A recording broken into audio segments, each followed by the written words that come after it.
Hi friends, welcome to my channel. Friends, ಇವತ್ತು ಅಯೋಧ್ಯೆ ರಾಮ ಮಂದಿರದ ಇತಿಹಾಸದ ಬಗ್ಗೆ ತಿಳಿದುಕೊಳ್ಳೋಣ ಬನ್ನಿ. ಯಾಕೆ ಇದಷ್ಟು ವಿವಾದಕ್ಕೆ ಈಡಾಗಿರೋದು ಅಂತ. ಅಯೋಧ್ಯೆ ಭಾರತದ ಉತ್ತರ ಪ್ರದೇಶದಲ್ಲಿರುವ ಒಂದು ನಗರ. ಇದು ಅಪಾರ ಐತಿಹಾಸಿಕ ಮತ್ತು ಧಾರ್ಮಿಕ ಮಹತ್ವವನ್ನು ಹೊಂದಿರುವ ಸ್ಥಳ.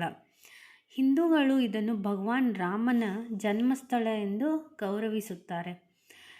ಭಾರತೀಯ ಮಹಾಕಾವ್ಯದ ರಾಮಾಯಣದ ಕೇಂದ್ರ ವ್ಯಕ್ತಿ ರಾಮ.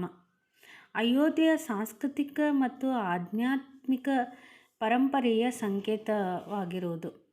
ಲಕ್ಷಾಂತರ ಯಾತ್ರಿಕರು ತನ್ನ ಪವಿತ್ರ ಸ್ಥಳಗಳು ಮತ್ತು ಪ್ರಾಚೀನ ದೇವಾಲಯಗಳಿಗೆ ಸೆಳೆಯುತ್ತದೆ.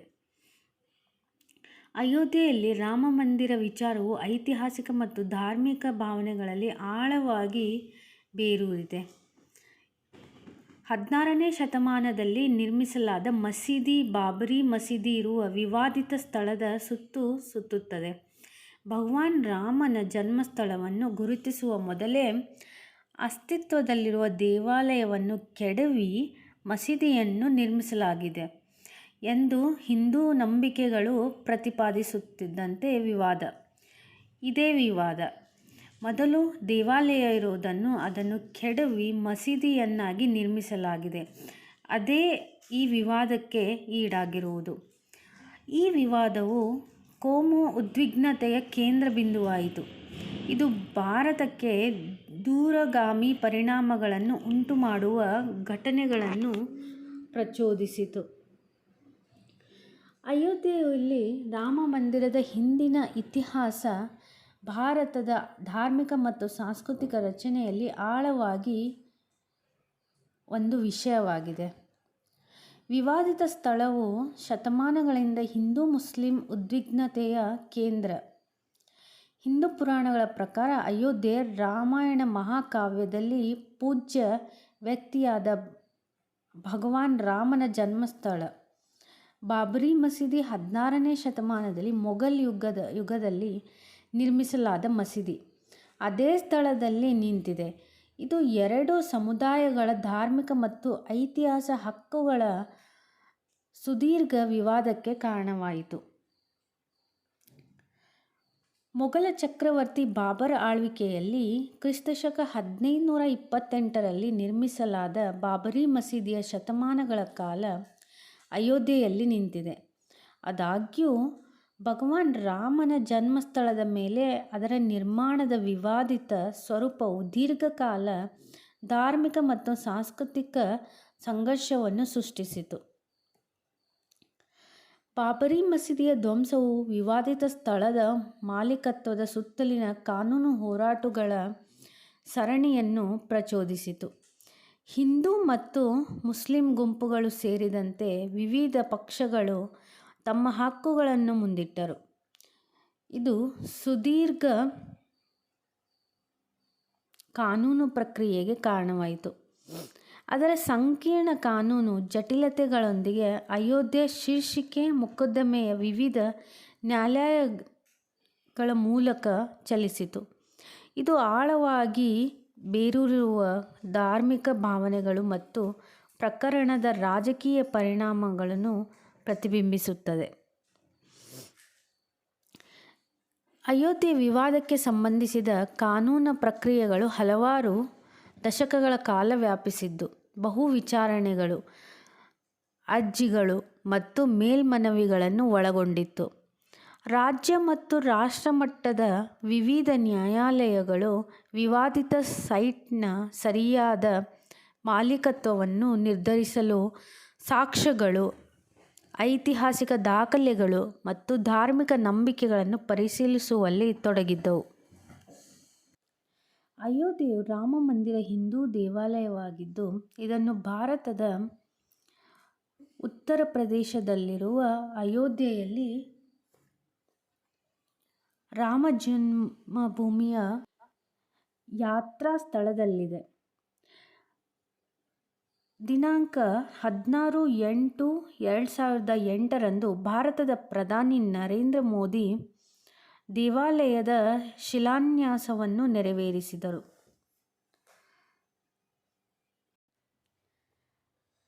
ರಾಮ ವಿಷ್ಣುವಿನ 7ನೇ ಅವತಾರ ಎಂದು ಪೂಜಿಸುತ್ತಾರೆ. ಕ್ರಿಸ್ತಶಕ 1528ರಲ್ಲಿ ಮೊಘಲರು ರಾಮ ಮಂದಿರವನ್ನು ಕೆಡವಿ ಬಾಬರಿ ಮಸೀದಿಯನ್ನು ನಿರ್ಮಿಸಿದರು. ರಾಮ ಜನ್ಮಭೂಮಿಯ ಸ್ಥಳದ ಬಗೆಗೆ ಅನೇಕ ವಿವಾದಗಳು ನಡೆದವು.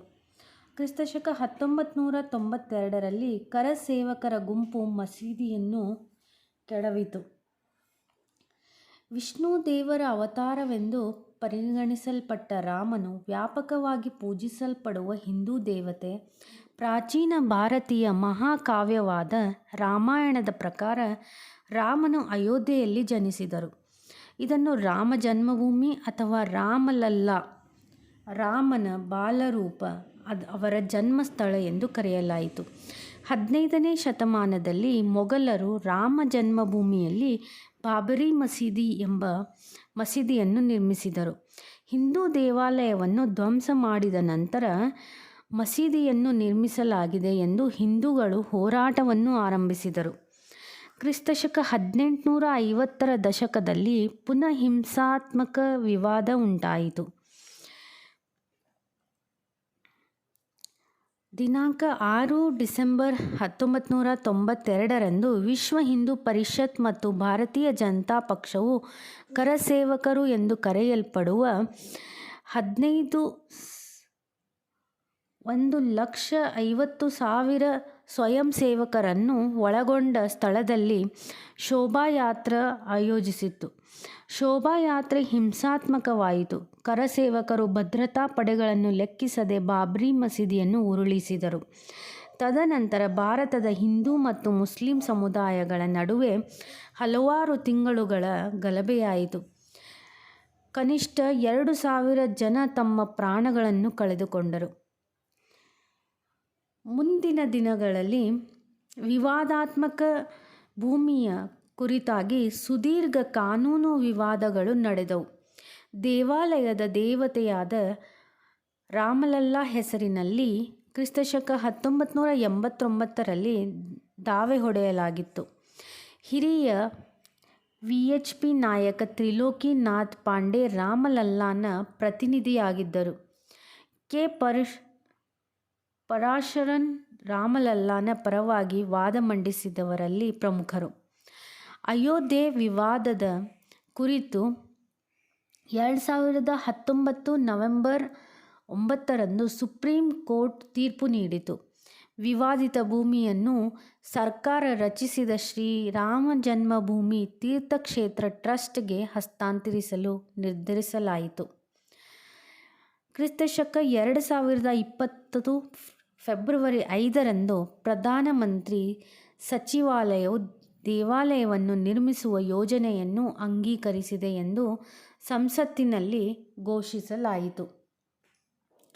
ಬನ್ನಿ ಇದರ ಶಿಲ್ಪಕಲೆ ಬಗ್ಗೆ ತಿಳಿದುಕೊಳ್ಳೋಣ.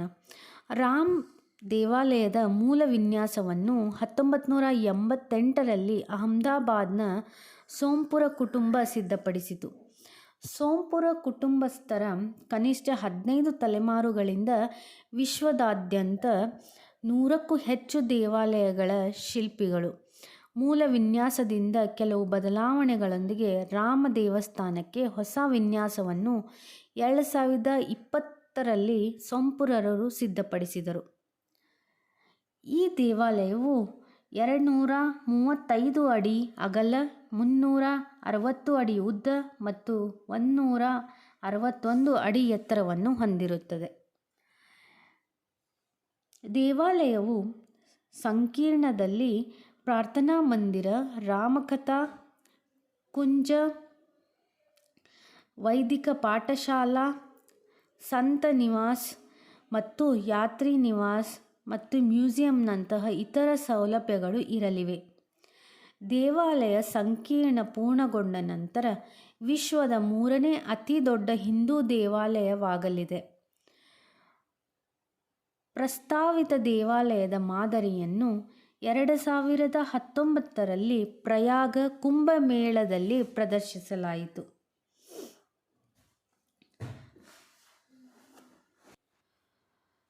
ದಿನಾಂಕ 5 ಆಗಸ್ಟ್ 2020ರಂದು ಶಿಲಾನ್ಯಾಸದ ನಂತರ ಅಧಿಕೃತವಾಗಿ ದೇವಾಲಯದ ನಿರ್ಮಾಣವು ಮತ್ತೆ ಪ್ರಾರಂಭವಾಯಿತು. 3 ದಿನಗಳ ಕಾಲ ಸುದೀರ್ಘವಾದ ವೈದಿಕ ಆಚರಣೆಗಳನ್ನು ನಡೆಸಿ ಶಿಲಾನ್ಯಾಸ ನಡೆಸಲಾಯಿತು. ಆಗಸ್ಟ್ 4ರಂದು 2020 ರಾಮಾರ್ಚನ ಪೂಜೆಯನ್ನು ನಡೆಸಿ ಎಲ್ಲ ದೇವತೆಗಳನ್ನು ಮಂದಿರಕ್ಕೆ ಆಹ್ವಾನಿಸಲಾಯಿತು. ಆಗಸ್ಟ್ 5ರಂದು ಭಾರತದ ಪ್ರಧಾನಮಂತ್ರಿ ನರೇಂದ್ರ ಮೋದಿ ಅಡಿಪಾಯದಲ್ಲಿ 40 kg ಭಾರದ ಬೆಳ್ಳಿಯ ಇಟ್ಟಿಗೆಯನ್ನು ಸ್ಥಾಪಿಸಿದರು. ಭೂಮಿ ಪೂಜೆಯ ಸಂದರ್ಭದಲ್ಲಿ ಭಾರತದ ವಿವಿಧ ಮೂಲೆಗಳಿಂದ ಪವಿತ್ರವಾದ ಮಣ್ಣು ಹಾಗೂ ನೀರನ್ನು ಸಂಗ್ರಹಿಸಲಾಗಿತ್ತು. ವೀಕ್ಷಕರೇ, ಇದು ಅಯೋಧ್ಯೆ ರಾಮ ಮಂದಿರದ ಮಾಹಿತಿ. ಇನ್ನು ಮುಂದಿನ ವಿಡಿಯೋದಲ್ಲಿ ಅದರ ನಿರ್ಮಾಣದ ಬಗ್ಗೆ, ಅದರ ಶಿಲಾನ್ಯಾಸದ ಬಗ್ಗೆ ತಿಳಿದುಕೊಳ್ಳೋಣ. ವೀಕ್ಷಕರೇ, ಪ್ಲೀಸ್ ವಿಡಿಯೋ ಇಷ್ಟ ಆದಲ್ಲಿ ಲೈಕ್ ಮಾಡಿ, ಶೇರ್ ಮಾಡಿ ಹಾಗೂ ಸಪೋರ್ಟ್ ಮಾಡಿ. Thank you.